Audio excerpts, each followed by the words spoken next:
আগামী ৭ তারিখ সরকারি নির্বাচন। আপনার ভোট কেন্দ্র কোন স্কুলে হবে, আপনার ক্রমিক নং কত এবং কোন প্রার্থী কোন মার্কা নিয়ে নির্বাচন করতেছে, সেটি চাইলে আপনার হাতে থাকা মোবাইল ফোনটি দিয়ে দেখে নিতে পারবেন। তো চলুন বেশি দেরি না করে মূল ভিডিওতে যাওয়া যাক। চ্যানেলে সাবস্ক্রাইব করে সাথে থাকবেন। আমি ইসমাইল হোসেন আছি আপনার সাথে, আর আপনারা দেখছেন টেক ইসমাইল 19 চ্যানেল। প্রথমত আপনাকে চলে আসতে হবে প্লে স্টোরের ভিতরে। এখানে আসার পর এই অ্যাপসটি আপনাকে ইনস্টল করে নিতে হবে, স্মার্ট এডুকেশন ম্যানেজমেন্ট বিডি। আমার ইনস্টল করা আছে, তার জন্য আমি সিম্পলি ওপেনে ক্লিক করে দিচ্ছি। ওপেনে ক্লিক করা মাত্র এরকম একটি অপশন আপনার সামনে ওপেন হবে। এখান থেকে আপনাকে ভাষা সিলেক্ট করে নিতে হবে।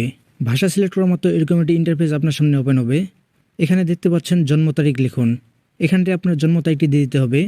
এখানে ক্লিক করার পর উপরে লক্ষ্য করলে দেখতে পারবেন একটি পেন আইকন আছে, এটার উপরে আপনাকে ক্লিক করে দিতে হবে এবং এখানটি আপনাকে প্রথমে আপনার জন্মের মাস দিয়ে দিতে হবে, তারপর দিতে হবে আপনার জন্ম তারিখ, তারপর আপনার জন্ম সালটি দিয়ে দিতে হবে এবং ওকেতে ক্লিক করে দিতে হবে।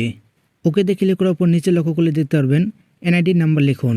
এখানটি আপনার এনআইডি কার্ডের নাম্বারটি দিয়ে দিতে হবে এবং যাচাই করুনে ক্লিক করে দিতে হবে। যাচাই করুনে ক্লিক করা মাত্র এই অপশনটি আপনার সামনে চলে আসবে। এখানটি দেখতে পারবেন আপনার ভোটার নং, আপনার ভোটিং ক্রমিক নং এবং আপনার ভোটের কেন্দ্র উত্তর সাতক্ষীরা সরকারি প্রাথমিক বিদ্যালয় এবং কেন্দ্রের ঠিকানা বল্লামপুর আটোয়ারি পঞ্চগড়।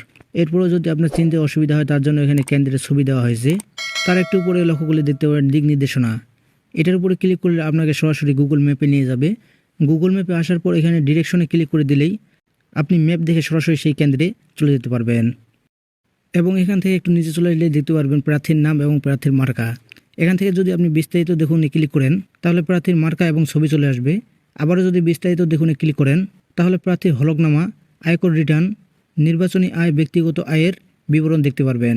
ভিডিওটি ভালো লাগলে ভিডিওটিতে লাইক দিয়ে চ্যানেল সাবস্ক্রাইব করে রাখবেন। আর যারা ফেসবুক থেকে দেখছেন পেজটিতে ফলো দিয়ে রাখবেন।